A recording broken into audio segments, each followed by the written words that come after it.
Gloria a Dios. Amén. Dios es bueno. Amén. Y es nuestro Padre. Nos ama. Amén. Amén. Qué bueno estar de nuevo juntos. Aunque marcando la distancia, ¿eh? Tenemos que marcar la distancia porque somos peligrosos. Qué bueno. Bien, hermanos, pues bienvenidos a todos. Es un privilegio estar de nuevo aquí ante vosotros. Os amo mucho en el Señor, os echo mucho de menos durante la semana. Pero bueno, estáis siempre presentes todos en mis oraciones. Y también quiero daros las gracias por vuestras oraciones hacia nosotros, ¿no? Porque es nuestra obligación, es un deber del creyente o de la familia de Dios que somos, el orar unos por otros. Eso es lo que la Biblia enseña y lo que Dios nos ordena. Bien, pues quiero continuar, en esta mañana quiero continuar con el mensaje que comencé la semana pasada, que se titulaba o se titula Jesucristo, sacrificio perfecto. Para los que no tuvieron la oportunidad de escucharlo o no han tenido la oportunidad de verlo, pues quiero hacer un pequeño resumen de lo que tratamos la semana pasada y ya continuar hoy. Decíamos que hay una verdad, digamos, central en todo este mensaje, y es que los sacrificios de animales que se ofrecían en el Antiguo Testamento, en el Antiguo Pacto, no quitaban el pecado, solamente lo cubrían. Y hoy tampoco ningún sacrificio, ninguna obra que tú puedas hacer puede quitarte el pecado. El único sacrificio perfecto, porque recordad que los animales para el sacrificio en el Antiguo Pacto tenían que ser sin defecto, tendrían que ser perfectos. Por eso he titulado el tema El sacrificio perfecto, porque Jesucristo fue perfecto, fue tentado en todo, en su calidad o cualidad de ser humano, pero no pecó, no cayó en pecado, porque si hubiera pecado no hubiera podido ser el sacrificio perfecto, ¿verdad? Porque la ley exigía un animal sin defecto para su sacrificio. Pero recordemos, como estamos analizando Hebreos capítulo 10, el escritor de Hebreos dice y asegura y les hace ver a sus contemporáneos y nos transmite a nosotros hoy que los sacrificios de animales y cualquier sacrificio nuestro puede quitar el pecado.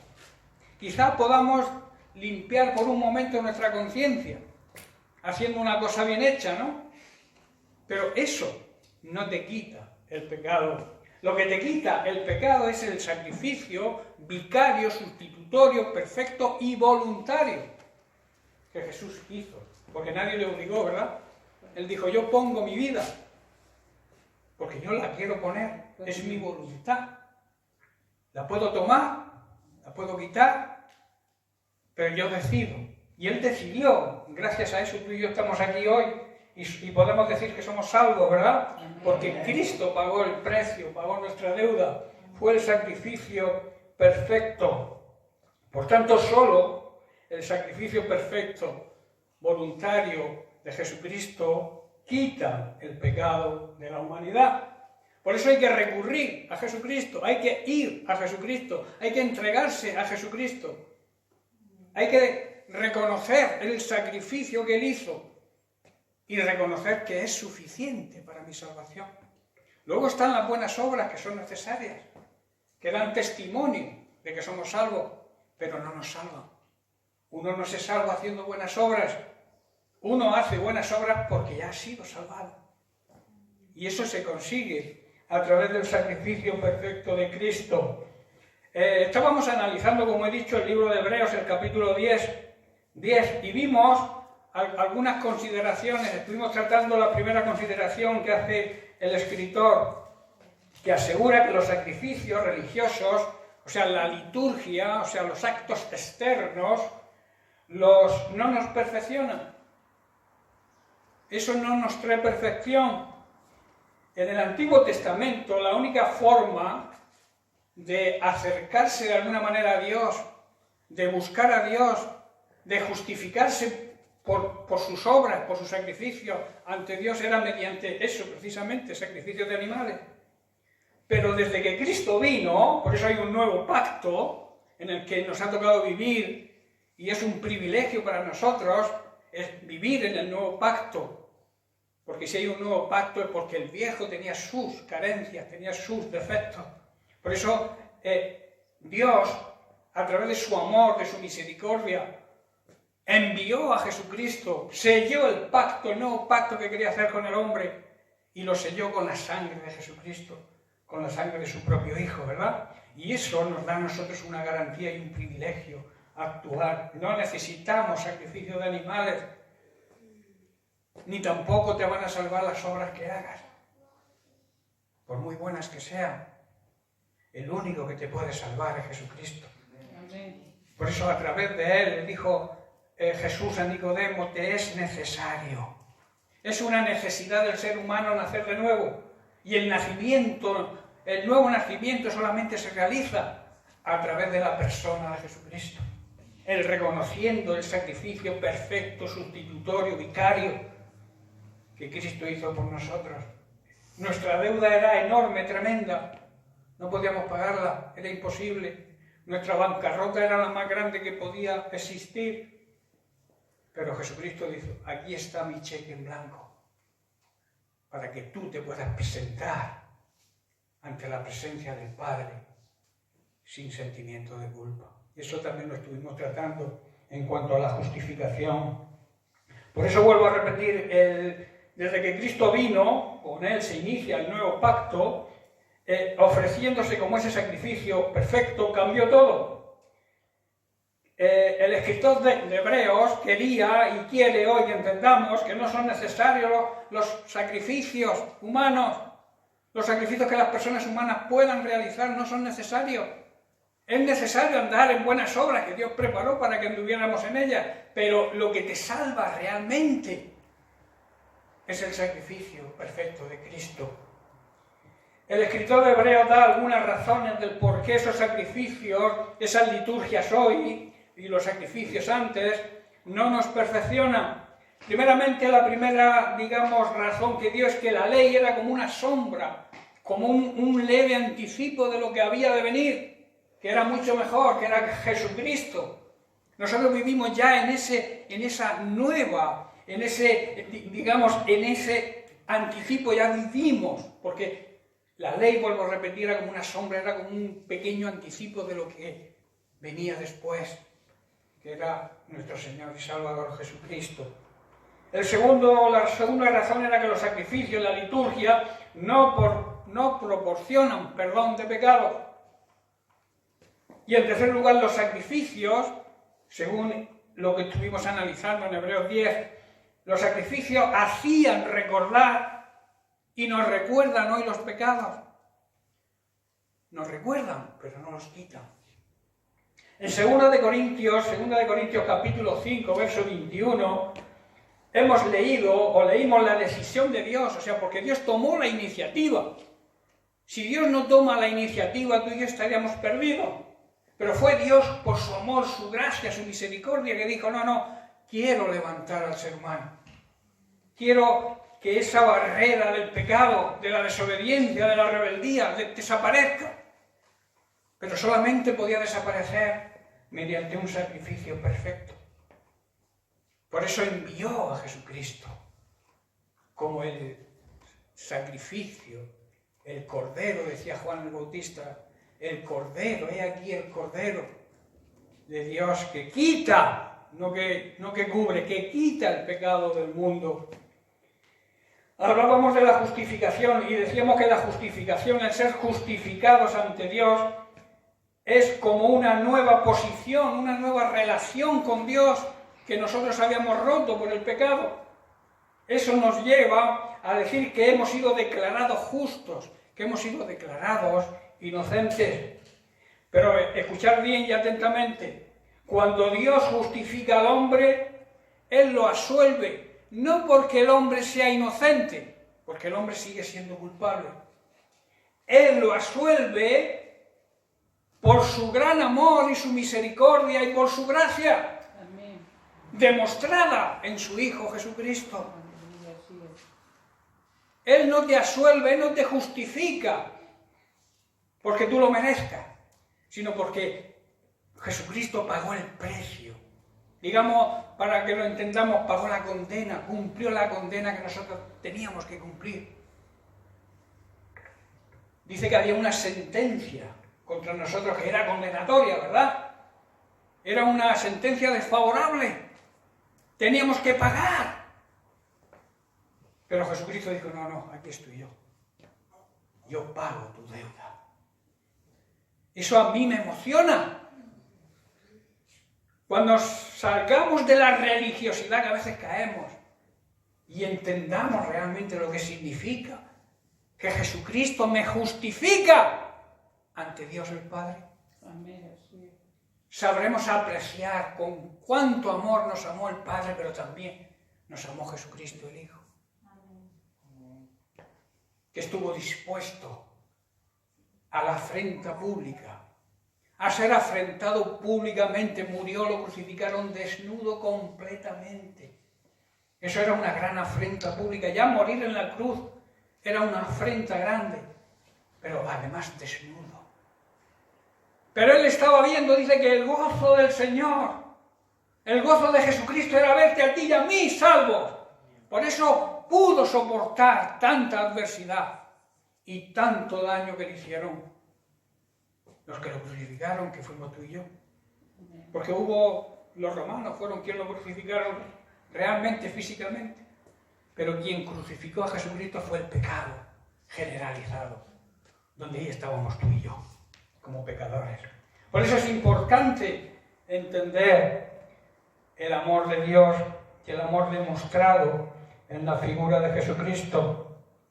Dios, por tanto, nos declara justos por medio de Cristo Jesús, a través del sacrificio perfecto de Cristo. Y es un regalo inmerecido, es un regalo que no merecemos. Y es por amor, pero por amor verdadero. No un amor interesado como a veces el ser humano utiliza. Es un amor desinteresado, es un amor altruista, es un amor al enemigo. Que fácilmente podemos amar a los que nos aman, podemos amar a los amigos, pero Cristo amó a sus enemigos. Dios ama a sus enemigos y lo demostró. No acepta lo que ellos hacen. Dios no puede convivir con el pecado, pero te ama aunque peques. Aunque sigas pecando, Dios te sigue amando.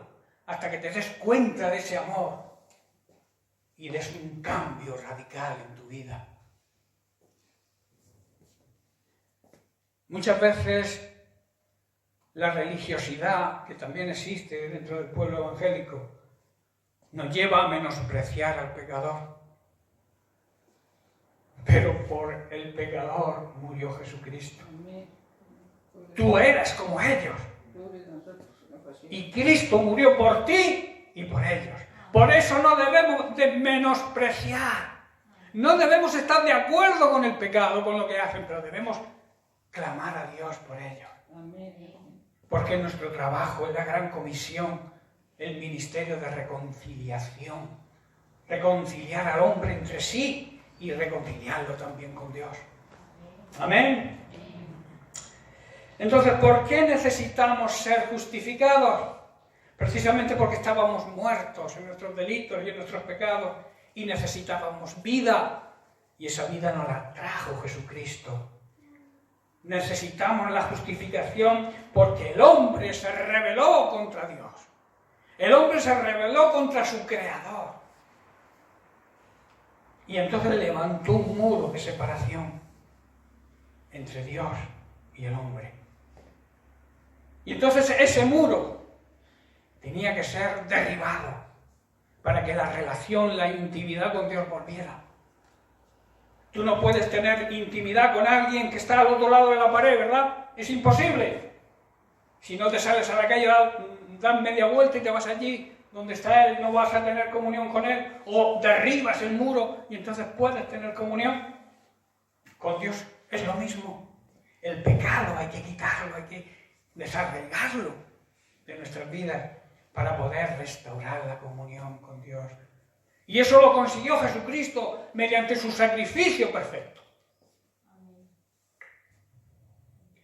Ahora, ¿qué conlleva o qué nos trae la justificación? El ser justificados ante Dios, ya entramos en materia nueva.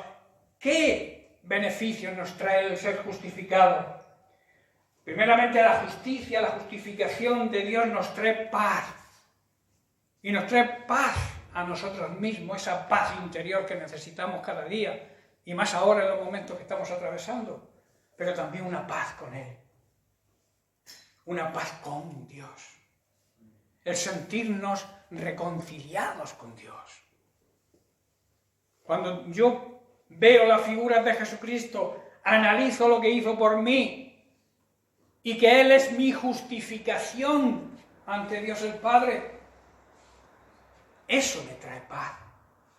Eso trae paz interior al ser humano, pero también paz entre Dios y nosotros.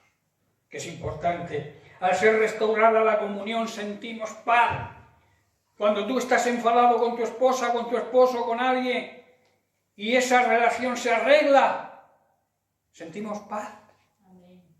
Pues imaginaos cuando dejamos el pecado, dejamos la barrera que nos separa de Dios y nos acercamos en intimidad a Dios, eso nos trae una paz que nadie puede entender.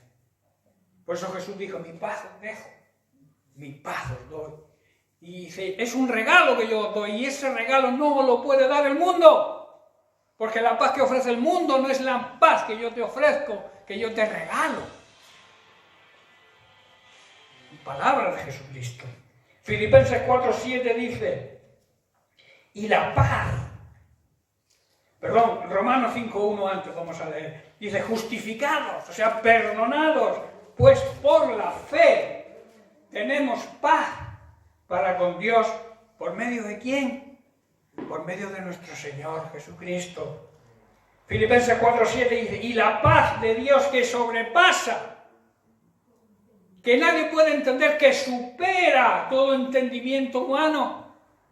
La paz de Dios nadie, ningún ser humano la puede entender. No puede llegar a entender la grandeza, la grandiosidad de la paz de Dios.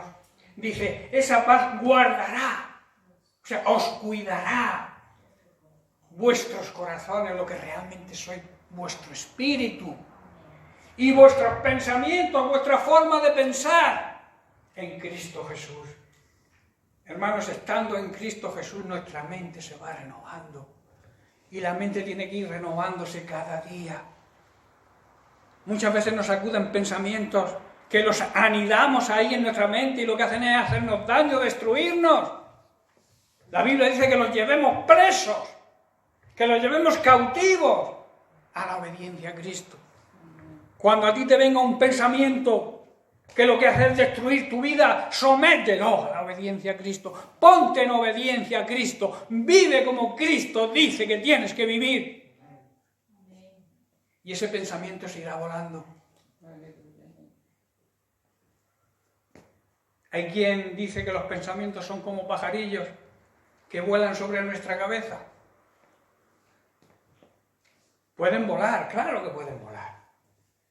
El problema es cuando les dejamos que aniden, que hagan un nido ahí en tu cabeza.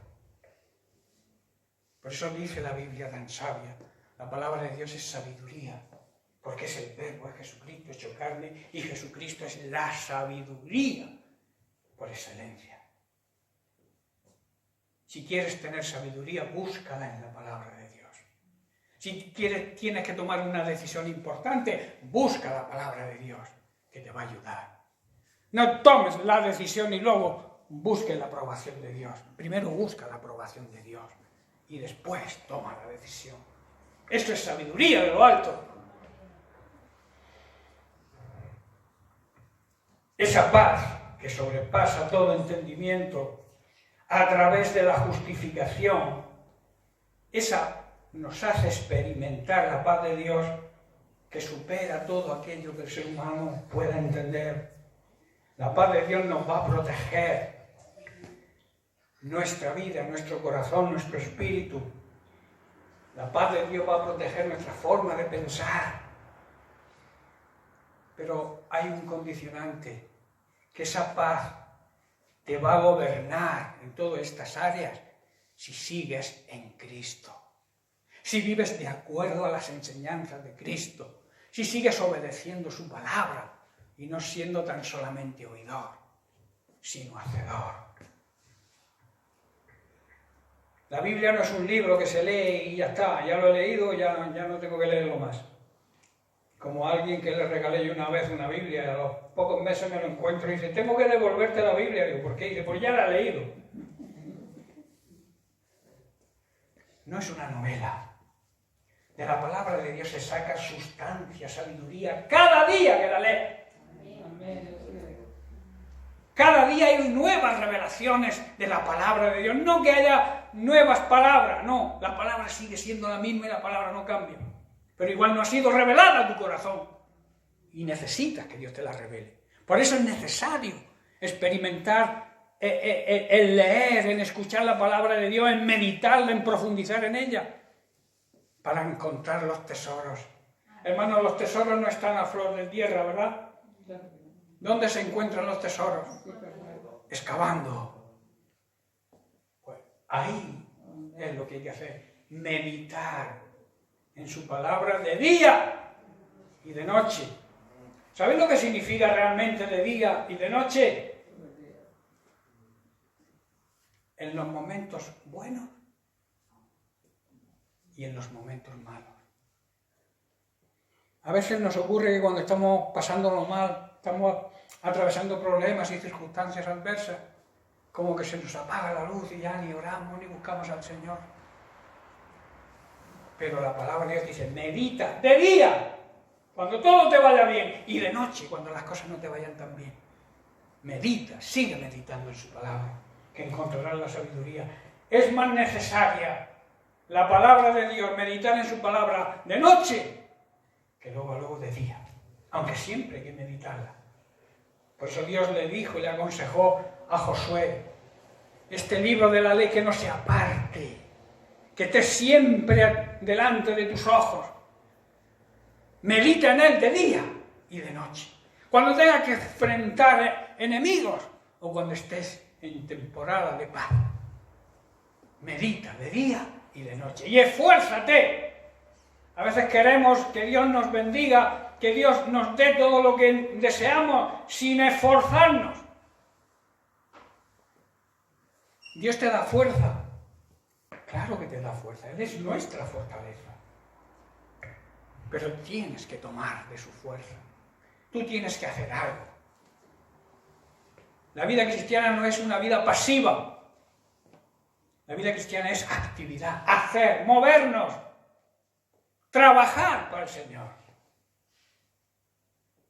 Estar dispuestos, no a que otros hagan las cosas por mí, sino a yo brindarme a hacer. Hay personas muy súper espirituales, pero luego les das una escoba y dicen, no, que barra otro, que ese no es mi ministerio, no es ese. ¿Cómo voy a barrer?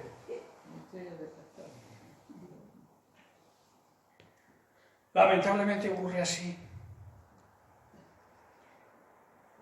Por eso Dios bendice, ama al dador, pero no estoy hablando de dinero, al que se da para servir al Señor.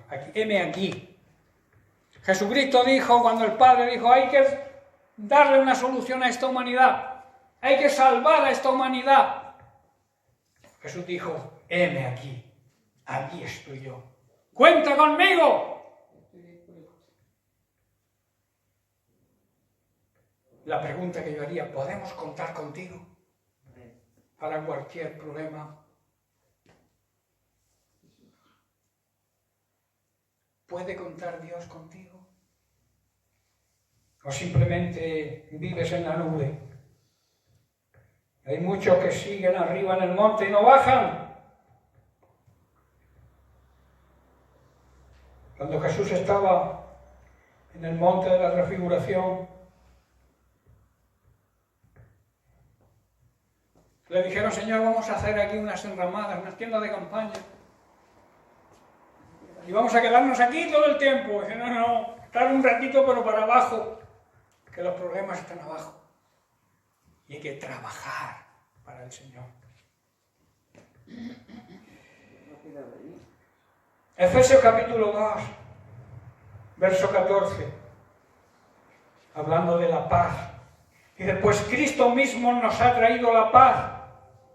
Él, recordemos que unió a los judíos y a los gentiles, que no se hablaban, no se llevaban bien, y los unió en un solo pueblo por medio de su sacrificio en la cruz.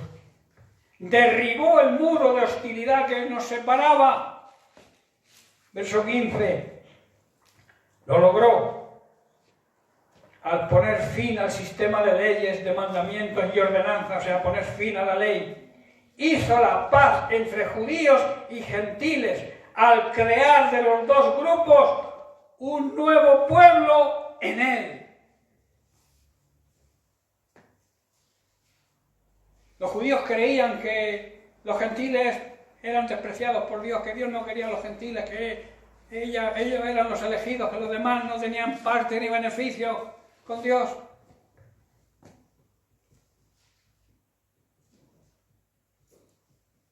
Cuando mandaron avisar a Pedro en la casa de Cornelio, que recordemos Cornelio era gentil, dijo, no, yo ¿cómo me voy a juntar con un gentil? La ley lo prohíbe. ¿Cómo voy a juntarme yo con uno que no es de Dios? Tuvo que Dios, a través de un sueño, revelarse a Pedro en la azotea cuando estaba echando la siesta. Todos sabéis o recordáis el pasaje, ¿no? Se le mostró un lienzo lleno de animales, de toda especie. Y Pedro se sobresaltó. Y Dios le dijo, Pedro, escoge, coge y mata y come. Y dice, ¿cómo yo voy a...? Si yo no he comido animal inmundo en mi vida. Y Dios le dijo, lo que yo santifico, no lo llames tú inmundo. Eso fue una revelación para él y entonces acudió rápidamente. Se dio cuenta.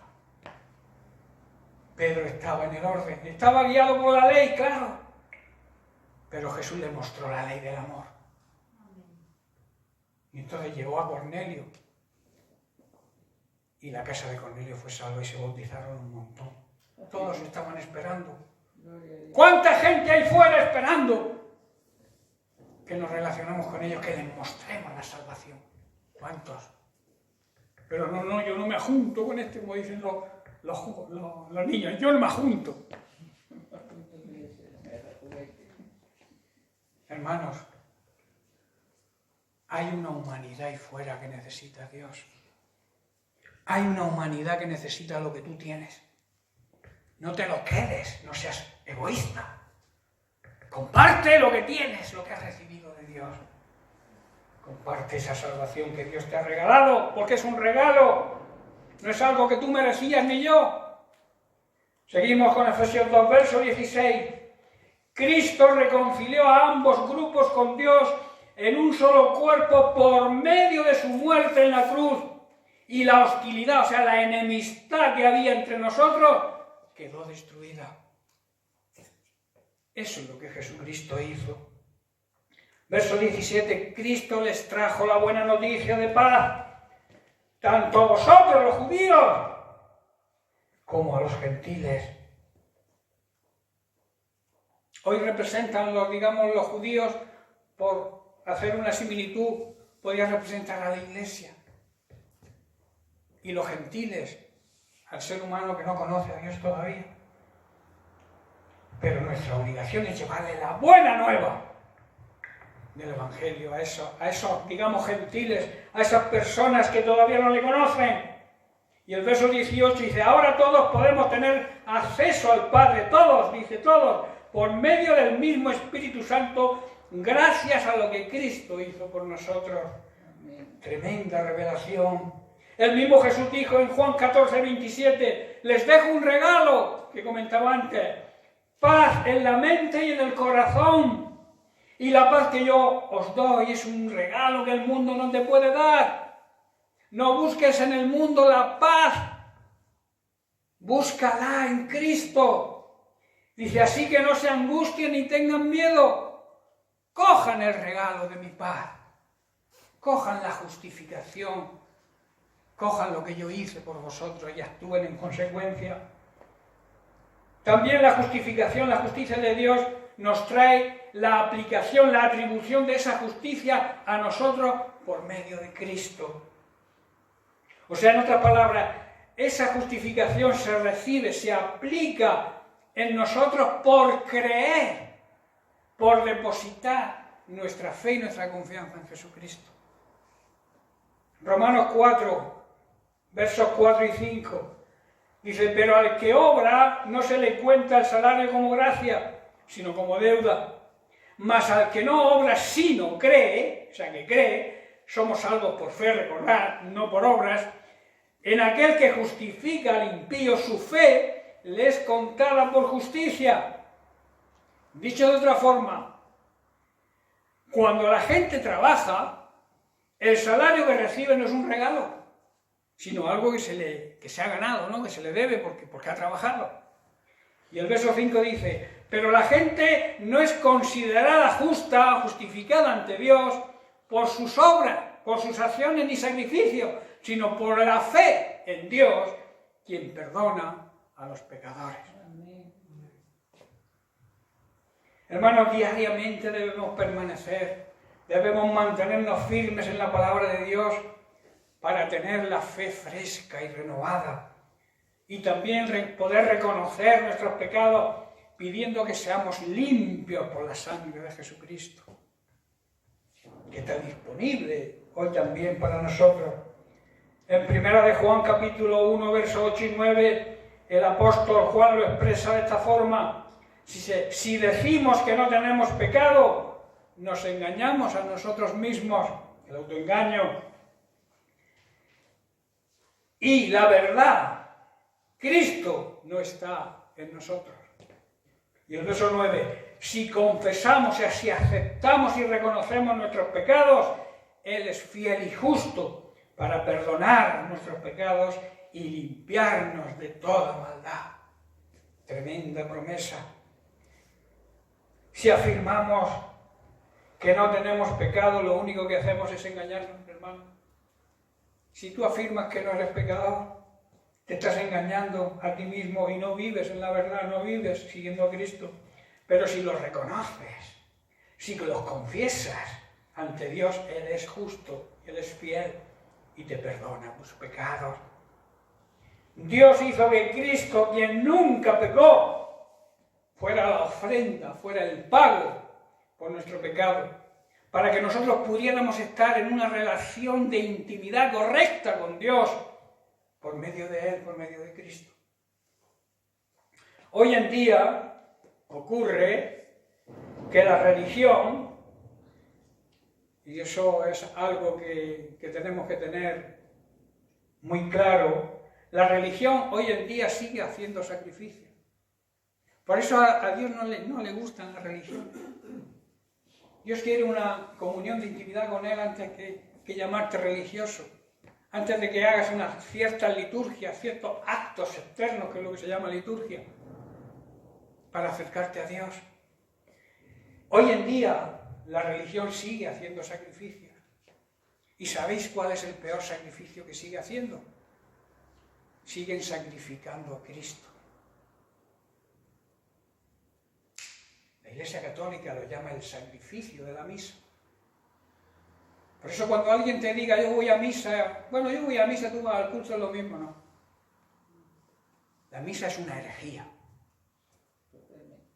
Porque Cristo murió una sola vez y para siempre. Y el sacrificio de la misa lo que hacen es, cada vez que lo celebran, sacrifican a Cristo. Como que es necesario seguir sacrificando a Cristo para el perdón de los pecados. Pero Jesucristo murió, lo dice el libro de Hebreos, murió una sola vez y para siempre. y yo aceptando, reconociendo ese sacrificio, soy salvo. Y ese amor demostrado a mí me obliga a andar en buenas obras. Pero no necesitamos sacrificar a Cristo cada día. Ni necesitamos hacer sacrificios de ningún tipo. Solamente el sacrificio de alabanza y de obediencia a Dios. Eso es lo único que nos pide Dios cuando hemos nacido de nuevo. Que andemos de acuerdo a su palabra. Que le obedezcamos. Por eso Cristo vino a enseñar que era el verbo, la palabra hecha carne. Se hizo, o sea, la palabra, el verbo, la palabra de Dios se hizo un ser humano en la figura de Jesucristo. Para enseñarnos cómo deberíamos conducirnos en esta vida. Así que la religión no salva a nadie. Jesucristo, vuelvo a repetir, murió una sola vez y para siempre por los pecados y ahora está sentado a la diestra del Padre en un lugar de privilegio. No está colgado en ninguna cruz. Está sentado a la derecha del Padre. Y su trabajo ahora mismo es interceder por su iglesia, por ti, por mí, para que llevemos el Evangelio a aquellas personas que todavía en su ignorancia no han aceptado el sacrificio perfecto de Cristo y siguen con su religiosidad, creyendo que la religiosidad les va a salvar. Por eso el trabajo nuestro, la gran comisión, llevarles el Evangelio, el verdadero Evangelio. Tampoco hay que huir de ellos, tampoco hay que menospreciarlos, pero sí hay que ser claro con ellos, con amor, con espíritu de mansedumbre, pero diciéndoles la verdad, porque si no Dios nos lo va a demandar. Por eso yo siempre voy a predicar la palabra de Dios como es. Aunque me tiréis tomates o piedras, alguna vez quizás me tiréis piedras. O tendréis que no solamente tirarla. Si tú sientes en tu corazón tirarme la piedra, es como si me la tiraras. ¿Eh? O sea, si tú ahora mismo estás pensando, si tuviera una piedra ahora mismo, se la tiraba.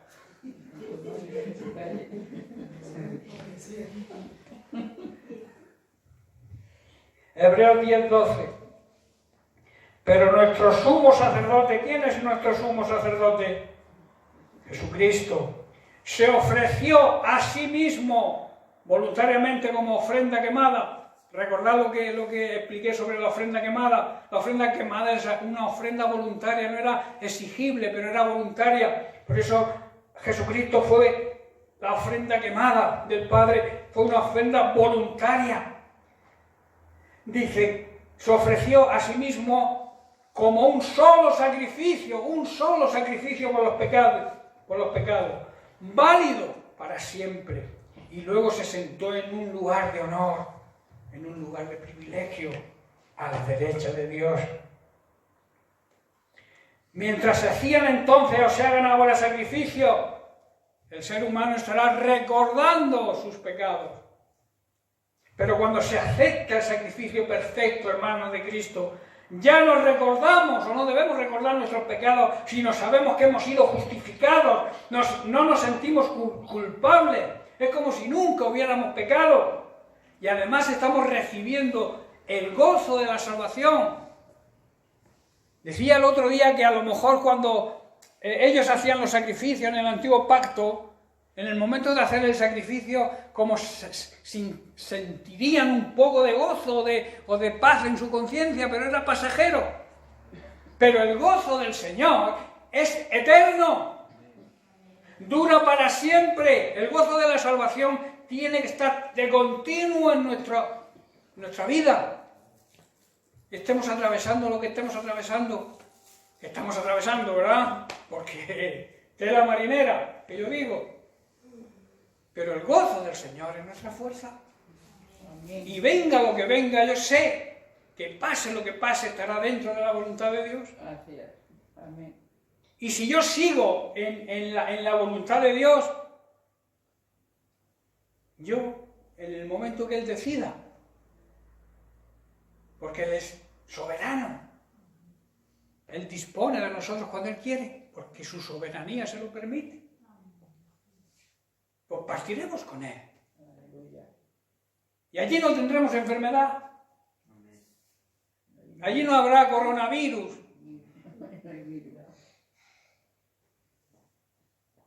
Muchas veces hablando con mi madre me río porque mi padre murió el 31 de enero y todo esto empezó en febrero.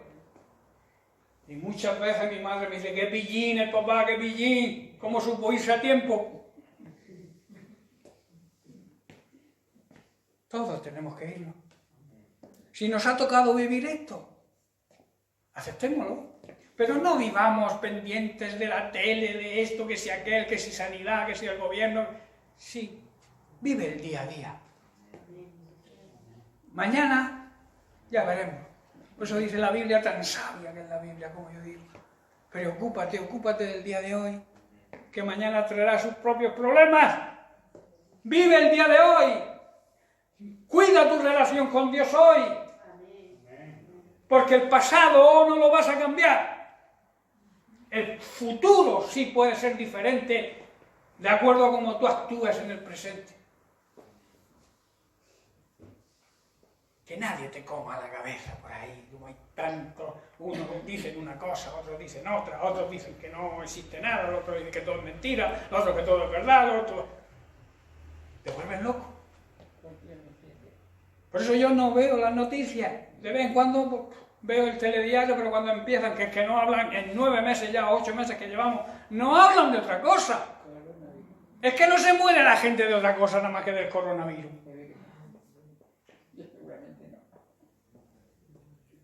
Sí, que es una pandemia, claro, hay que reconocerlo. No sabemos si es que ha venido por lo suyo o que lo han provocado, o lo han provocado el hombre, pero no lo sabemos, pero el caso es que está ahí. Pero nosotros tenemos que vivir el día y darle gracias a Dios cada día por abrir los ojos y ver el nuevo día. Aunque al salir a la calle tengamos que ponernos la mascarilla. Tú sabes que yo ahora solamente me afeito una vez a la semana. Antes me afeitaba todos los días. Ahora, como si tengo que ir a comprar al supermercado, me pongo mi mascarilla y nadie sabe si voy afeitado o no. Todo tiene su lado bueno, su lado positivo. ¿Por qué me voy a amargar yo por lo que pase mañana, cuando tengo hoy las preocupaciones de hoy? Bien, hermano, ya estoy terminando.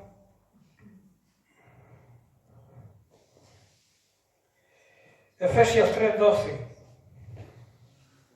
Ya terminamos con esto.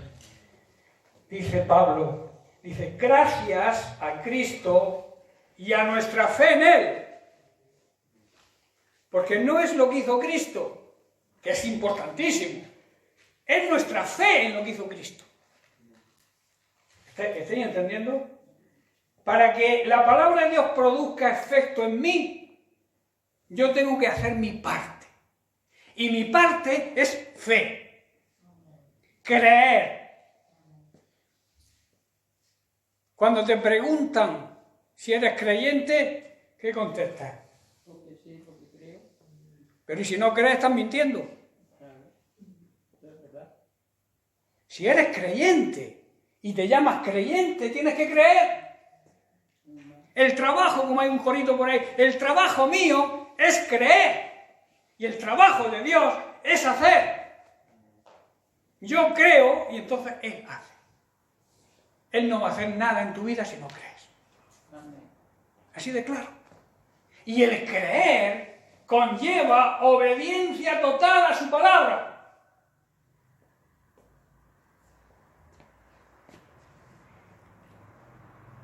Amén. ¿Me hago entender? Amén. Amén. No es creer, tener un concepto mental de que Dios existe y simplemente si Dios existe yo lo creo, sino si tú eres creyente de verdad, si eres un nacido de nuevo, el que cree, obedece. Por tanto, es una señal de que realmente eres un creyente, eres un nacido de nuevo, el obrar en obediencia. Cuando vas en el vehículo y se te enciende la luz del combustible, ¿qué pasa?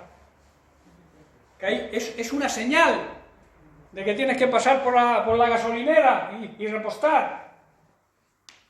Pues la señal de nuestra fe es la obediencia. El piloto que demuestra que tú eres un verdadero nacido de nuevo, un verdadero hijo de Dios, es andar en obediencia a Él. Quizás puedas tropezar, tener un fallo al blanco, como vivimos en el territorio enemigo, como yo digo, y quieras que no, a veces hay piedras, tropezamos. Hay que decirle al ayuntamiento que arregle las carreteras, que no haya piedras para no tropezar, ¿verdad? Pero tropezamos, pero para eso tenemos a Jesucristo, que hemos dicho que está sentado a la diestra del Padre, intercediendo por nosotros. Y cuando tú en el momento en que tropiezas te levantas, pides perdón a Dios y al que has ofendido, y la comunión se restaura. Esa es la importancia de la justificación y el creernos que somos justificados. Sigo con este versículo. Gracias a Cristo y a nuestra fe en Él, podemos entrar en la presencia de Dios con toda libertad y con toda confianza. Yo voy a poner un ejemplo muy sencillo. Cuando un niño hace algo mal, evita a los papás, ¿verdad? No vaya a ser que me descubran y me castiguen. Pero cuando el papá sabe lo que has hecho, que ha perdonado, tú puedes acercarte a él de nuevo, sin sentirte culpable por lo que has hecho, ¿verdad? Pues eso mismo es lo que está diciendo aquí el apóstol Pablo en Efesios 3:2, que cuando creemos lo que Cristo hizo mediante nuestra fe y nuestra obediencia a Él, podemos acercarnos a su presencia con libertad y confianza. Y termino, gracias al sacrificio de Cristo, al creerlo y al depositar nuestra fe y confianza en Él, somos justificados, podemos acercarnos a la presencia de Dios sin sentirnos culpables. ¿Amén? Amén. Bien, pues lo dejamos aquí y seguiremos la semana que viene porque esto no se ha terminado. Que Dios les bendiga.